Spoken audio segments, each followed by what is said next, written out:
അധികാരികളുടെ കൺമുന്നിൽ അനിശ്ചിതകാല സമരം നടത്തിയിട്ടും കണ്ണു തുറക്കാതെ അധികാരവർഗം. തിരുവനന്തപുരം സെക്രട്ടേറിയറ്റിന് മുൻപിൽ CPO റാങ്ക് ലിസ്റ്റിൽ ഉൾപ്പെട്ടവരുടെ അനിശ്ചിതകാല സമരം 55ാം ദിവസത്തിലേക്ക് കടന്നിരിക്കുകയാണ്.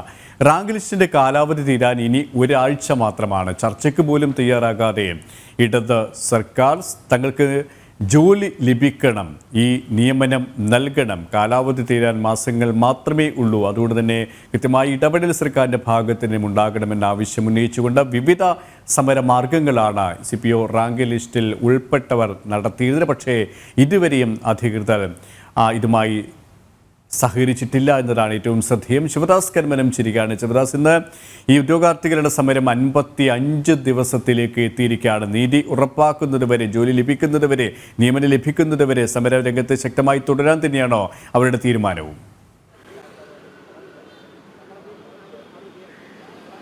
തീർച്ചയായും കെ പി പറഞ്ഞതുപോലെ തന്നെ 55ാമത്തെ ദിവസമാണ് ഇന്ന് CPO റാങ്ക് ലിസ്റ്റിൽ ഉൾപ്പെട്ട ഉദ്യോഗാർത്ഥികളുടെ സമരം എത്തിയിരിക്കുന്നത്.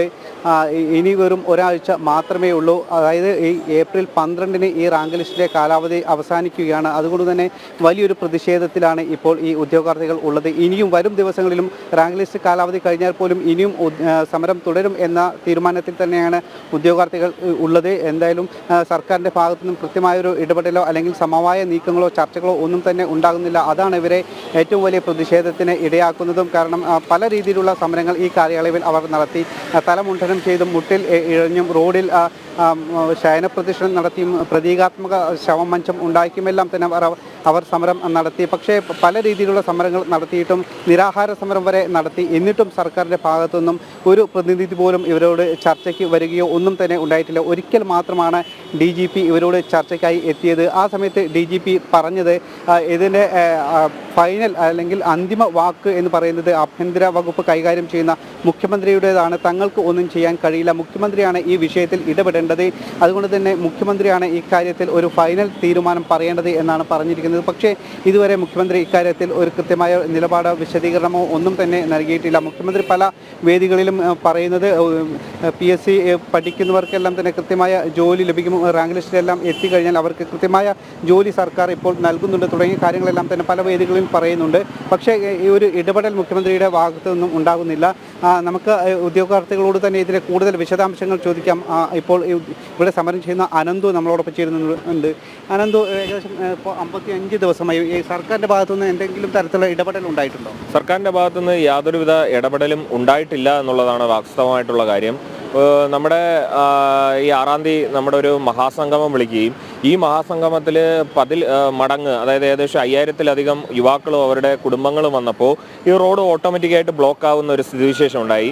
അങ്ങനെ റോഡ് ബ്ലോക്കായി ഇങ്ങനെ ഒരു ട്രാഫിക് ബ്ലോക്ക് ഉണ്ടായപ്പോൾ ഒരു പ്രദർശനം എന്നുള്ള നിലയ്ക്ക് DGPയുടെ ഒരു ചർച്ച മാത്രമാണ് നമുക്ക് ഔദ്യോഗികമായിട്ട് വന്നിട്ടുള്ളത്.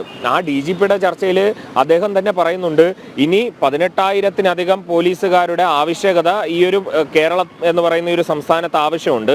എന്നാൽ ഇതിൻ്റെ തീരുമാനങ്ങൾ എടുക്കേണ്ടത് അദ്ദേഹമല്ല. അദ്ദേഹത്തിന് അത്തരത്തിലുള്ള ഒരു കഴിവില്ല. അദ്ദേഹത്തിന് എന്ത് ചെയ്യാനേ കഴിയുള്ളൂ? അദ്ദേഹത്തിന് ഇത് ആവശ്യപ്പെടാനേ കഴിയുള്ളൂ, മുഖ്യമന്ത്രിയോട് ആവശ്യപ്പെടാനേ പറയുള്ളൂ.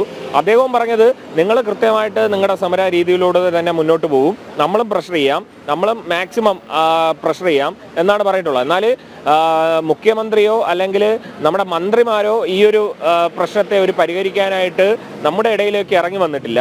ഇത് നമുക്ക് പറയാനായിട്ടുള്ളത്, അവർ ഉറപ്പായിട്ടും മുഖ്യമന്ത്രിയും ബാക്കി മന്ത്രിമാരും നമ്മുടെ ഇടയിലേക്ക് ഉറപ്പായിട്ടും ഇറങ്ങി വരും. അതിന് യഥാർത്ഥ തെളിവെന്ന് പറയുന്നത് നമ്മുടെ ഇടയിലുള്ള ആത്മഹത്യാ പ്രവണതകളാണ്. ഇതിൽ 13,000-ത്തോളം പേര് ഈ റാങ്ക് ലിസ്റ്റിൽ ഉൾപ്പെട്ടിട്ടുണ്ട്. നമ്മൾ മനസ്സിലാക്കുന്നത് 18,000-ത്തോളം ഒഴിവുകൾ ഇപ്പോൾ ഈ പോലീസിൽ ഉണ്ട് എന്നാണ്. ഓരോ ജില്ലയിലും 2000-ത്തിൽ കൂടുതൽ ഒഴിവുകളുണ്ട്.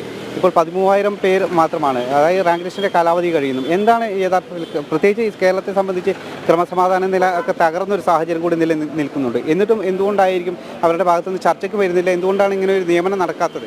അതായത് കൃത്യമായിട്ട് പറയുകയാണെങ്കിൽ ഇനി 10,000-ത്തിലധികം ഉദ്യോഗാർത്ഥികൾ, 13,975 പേരുടെ റാങ്ക് ലിസ്റ്റ് ഇട്ടിട്ട് 3,000-ൽ താഴെ മാത്രം നിയമനം കൊടുക്കുകയും ബാക്കി 10,000-ത്തോളം ഉദ്യോഗാർത്ഥികൾ ഈ ഒരു മുട്ടിലിഴങ്ങി മൊട്ടയടിച്ചും മീശ വടിച്ചും പ്രതിഷേധം കാണിക്കുന്നു ഒരു അർഹതപ്പെട്ട തൊഴിലിനായിട്ട്. അതായത് 2 ഘട്ട പരീക്ഷയും ഫിസിക്കൽ ടെസ്റ്റും കഴിഞ്ഞപ്പോൾ സംസ്ഥാന സർക്കാരിന്റെ ഭാഗത്തിനും മുഖ്യമന്ത്രിയുടെ ഭാഗത്തിനും യാതൊരു ഇടപെടലും ഉണ്ടാകുന്നില്ല. അതുകൊണ്ട് തന്നെ നിയമനം ലഭിക്കുന്നതുവരെ പ്രതിഷേധ സമരത്തിൽ ഉറച്ചു നിൽക്കാൻ തന്നെയാണ് ഈ ഉദ്യോഗാർത്ഥികളുടെ തീരുമാനം. തിരുവനന്തപുരത്ത് നിന്നും ശിവദാസ് കരിമനമാണ് വിശദാംശങ്ങൾ നൽകിയത്.